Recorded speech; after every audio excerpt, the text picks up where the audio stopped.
আসসালামু আলাইকুম রহমতুল্লাহ। আপনারা সবাই কেমন আছেন? আশা করি সবাই ভালো আছেন। দোয়া করি সবার জন্য, সবাই ভালো থাকেন, সুস্থ থাকেন, নিরাপদে থাকেন। আমার ইউটিউব চ্যানেল লাইক করবেন, কমেন্ট করবেন, শেয়ার করবেন, সাবস্ক্রাইব করবেন। আর ফেসবুক ফলো দিয়ে রাখবেন, লাইক করবেন, কমেন্ট করবেন, শেয়ার করবেন। আজকে একটা কথা বলবো। আমি যে ইউটিউবে যে নাম্বারটা দিয়েছি 017877777957, এটা হঠাৎ করে আজকে দেখি যে বিকাশ ব্লক হয়ে গেছে। তো কে হ্যাক করতে চাইছিল সেটা আমি জানতে পারতেছি না, কারণ আমার বিকাশ অ্যাকাউন্ট খোলা হচ্ছে আমার ভোটার আইডি দিয়ে অথবা আমার ফ্যামিলির ভোটার আইডি দিয়ে, কিন্তু এখন এমনভাবে ব্লক করছে, আমি সরাসরি কল করার পরেও কিছু হয় নাই, বলতেছে কোনো আইডি মিলতেছে না। তো এই জন্য ওটা এখন বিকাশ ব্লক। তো ওটা আমি বাতিল করে দিছি। ঠিক আছে, ওখানে নগদ আছে, শুধু বিকাশটা বাতিল করে দিলাম। তো আজকে একটা আমি টিপস বলবো। যদি কারো কোনো শত্রু থাকে, কেউ শত্রুতামি করতেছে, অর্থাৎ বিনা কারণে হোক, যে কোনো কারণে হোক, এখন তো কারণ যুগ তো 60টা, সত্য, ত্রেসা, দাপের, কলি, সাহায্য। তো সাহায্য কিন্তু শেষ। এখন ওটাকে আমি তো প্রত্যেকটি আগের ভিডিওতে বলছি, গতবারও বলছিলাম, এখন হচ্ছে পেঁপে গাছের যুগ। এখন শত্রু একজনের ভালো করে চলতে হলে তার পিছিয়ে শত্রু লাগে, অর্থাৎ ওকে দাঁড়াইতে দেয় না, শত্রু লাগিয়ে দেয়। তো এইসব শত্রুকে দমন করতে হলে তো আমি একটা সেই টিপস দেব।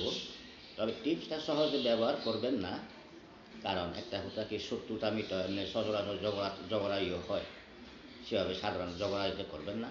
যে যে শত্রুতা অর্থাৎ বিশেষভাবে রিজিকের উপর হাত দেবে এবং বিনা কারণে শত্রুতামি করবে, অর্থাৎ হয়তো বন্ধু বেশে শত্রু আছে, তো এই জন্য গুপ্ত শত্রু এবং প্রকাশ্য শত্রু। তো এরকম যদি কোনো কেউ বন্ধুর বেশে শত্রুতামি করে, অর্থাৎ বিশেষভাবে গোপন শত্রু ওর শহরে জানা যায় না, তবে প্রকাশ্য শত্রুগুলো তো সামনাসামনি ওরা ঝগড়া করতে চায়, হয়তো হামলা করতে চায়, এরকম শত্রু আছে। তো ওদেরকে গুপ্ত শত্রু, প্রকাশ্য শত্রু, নাম জানলে নাম দিবেন, আর না জানলে শুধু শত্রু লিখলে হবে। তো নাম লিখতে হবে, ধরেন এই রসুন, রসুনের ঠিক এই বরাবর নাম লিখতে হবে। অর্থাৎ নাম না জানলে শুধু শত্রু লিখতে হবে, আর নাম জানলে শত্রুর নাম লিখে দিবেন। তখন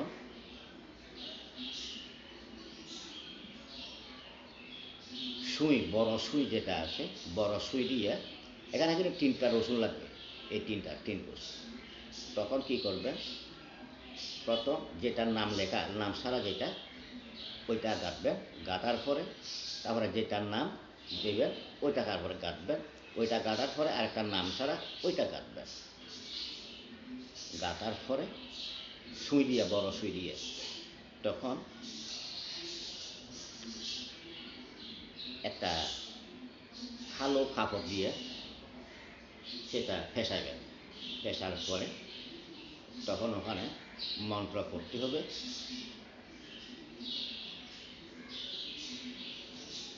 ওম শ্রী ভৈরবাহাই নম, এটা পড়তে হবে। এটা পড়ার পরে সেই কালো কাপড় দিয়ে যখন ফেসাবেন, সেটা কি করবেন, একটু দূরে যায় একটা নিরাপদ জায়গায় একটা গর্ত করবেন। গর্ত করার পরে ওখানে খবর দিয়ে আসবেন। খবর দেওয়ার পরে সেটা কি করবেন, আসার সময় পিছনের দিকে ফিরে চাইতে পারবেন না। তো ঘরে আসার সময় কারোর সাথে কথা বলবেন না, কথা না বলে সরাসরি চলে আসবেন। বাসায় আসি ভালো করে হাত মুখ ধুইবেন, অর্থাৎ ফ্রেশ হইতে হবে, হাত পা ধুই উজু করে তো বাসায় আসবেন। কাউকে এইসব কথা বলবেন না, আপনি যে কাজ করবেন আপনারা সেই কাজটা কাজের কথা কাউকে চুপচাপ করে ঘরে বসে থাকবেন। তো এরকম করে অর্থাৎ শনিবার অথবা মঙ্গলবার অথবা বৃহস্পতিবার অথবা শুক্রবার, তো তবে বুধবার বাদ দিবেন, বুধবারে বাদ দিবেন। তো যে কোনো কাজ করার সময় তবে একটু চিন্তা ভাবনা করে করবেন। তো শত্রু তো বিভিন্ন শত্রু থাকে, সাধারণ হয়তো বাপের প্রতিও থাকে, বাইয়ে থাকে, মাঝিয়ে থাকে, প্রতিবেশীর সাথে সাথে থাকে, হয়তো সামান্য একটা শত্রু জোগাড়াইবাদ করলেই এরকম স্বাভাবিক হয়, থাকলে দুনিয়াতে যতক্ষণ আসি এতক্ষণ তো থাকবে। তো এই জন্য সহজে এসব কাজ করবেন না। আর এই কাজটা করলে আপনাদের যদি কেউ কর্মস্থান বন্ধ রাখে, আইনটি বন্ধ রাখে, থাকার জমাইতে না পারে মতো, মনের আশা পূর্ণ না হয় মতো, এরকম অনেক কিছু করে থাকে, এরকম কিন্তু তখন একটানায় আপনারা অর্থাৎ 5 দিন কিংবা 7 দিন করবেন। যে কাজটা করবেন, কাজটা করার পরে যখন মাটিতে কবর দিবেন, আসার সময় পিছনে ফিরে তাকাইতে পারবেন না। ঘরে আসি ভালো করে উজু করবেন, ফ্রেশ হবেন, আর ঘরের কারো সাথে আলাপ করবেন না। তবে কাজটা অর্থাৎ কি শনিবার, আর শনিবারে কিন্তু লোহা জাতীয় জিনিস কিনবেন না, কারণ শনিবারে লোহা জাতীয় জিনিস কেনা মানে ঠিক না। তো এই জন্য যে কোনো কাজ করবেন, সুই কিনেন, প্রাক কিনেন, অর্থাৎ শনিবারে কিনবেন না, শনিবারে বাদে সব বারে কিনতে পারবেন। তো এই জন্য আপনারা সহজে ক্ষতি করতে যাবেন না, কারণ শত্রুরা অনেক ক্ষেত্রে বুঝিয়ে করে, না বুঝিয়ে করে। তো একটা কথা আছে, সুখে থাকলে বুঝতে গেলে, যখন ব্যথা করবে, বুকে ব্যথা করবে, গলায় ব্যথা করবে, কানে ব্যথা করবে, চোখে ব্যথা করবে, আঙুলে ব্যথা করবে, কলজাতে ব্যথা করবে, অর্থাৎ বিভিন্ন জায়গায় আঁতুতে ব্যথা করবে, তখন বুঝে কিন্তু ব্যথাটা ওই মারা গেলে ওদের বউ কলাঘাট, অর্থাৎ ওদের বউ মা বাপের বুক খালি হয়। কিন্তু এটা শত্রুরা অনেক ক্ষেত্রে এটা বুঝিয়েও, আমি মনে হয় বুঝেই করে ওরা, কারণ একজন ভালো করে চলতে গেলে ওরে দাঁড়াইতে না, ওকে হিংসা করে, নিন্দা করে, সমালোচনা করে, শত্রুতামি করে। এটা কিন্তু ঠিক না আসলে। এটা কিন্তু ইচ্ছা করলে তান্ত্রিকরা অনেক কিছু করতে পারে, কিন্তু সাবধানে তবু থাকাটা ভালো। আপনার কারোর ইয়েতে অর্থাৎ হিংসা করবেন না। আমার কথা হচ্ছে নিজের ভাত খায়, পরের সমালোচনা, পরের সাথে শত্রুতামি করা, সেটা ঠিক না।